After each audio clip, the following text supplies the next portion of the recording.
Patreiz atrodamies Liepājas karostas ļoti atraktīvā, interesantā un populārā turisma objektā Liepājas karostas cietuma teritorijā.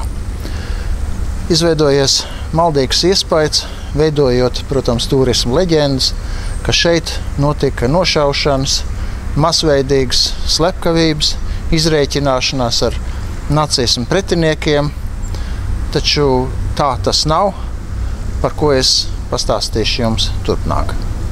Karostas upuri, kuriem Vācu lauku kara tiesa bija piespriedusi nāves sodu, tika rituāli nošauti gandrīz šajā vietā. Te ir simboliska atzīme par šo traģēdiju, un nedaudz tālāk paplašinājumā kā piedobē ir īstā cilvēkiem nošaušanai domāta šautuve, kas izveidot no 44. un darbojās no 44.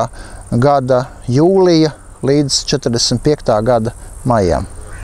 Un te man aiz muguras ir nošauto upuru aprakšanas vieta. Tieši tā, aprakšanas vieta, jo te netika veidot atsevišķas kapa kopiņas, bet abedīšana notika kopējā kapā, kas, zinot, cik nākamajā dienā upuri tiks nošauti, tika padziļināts un paplatināts iepriekš. Iespējams, ka te atrodas no 90 līdz 120 upuru abedījumi. Šī vieta līdz Otrā pasaules kara beigām gan bija atzīmēta ar maziem koka mietiņiem, uz kuriem bija upuru numuri, tātad kaut kur eksistēja arhīvos arī upuru saraksti, bet 50. gadu pašā sākumā Krievu kara jūrnieki šo laukumu nolīdzināja un piemēroja futbola spēles vajadzībām.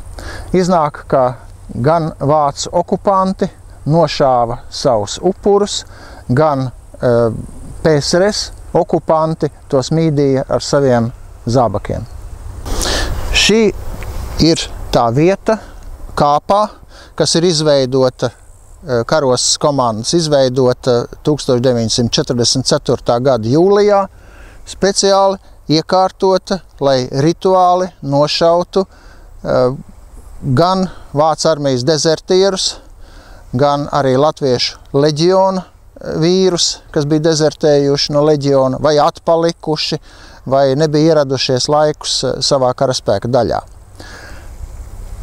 Nedaudz augstāk bija ierakti 2 stabi, kas bija domāti upuru piesiešanai, un pakājē zaldātu nodaļas vieta, šāvēja komandas vieta, vai tie bija 6 cilvēki, vai 8, vai 11.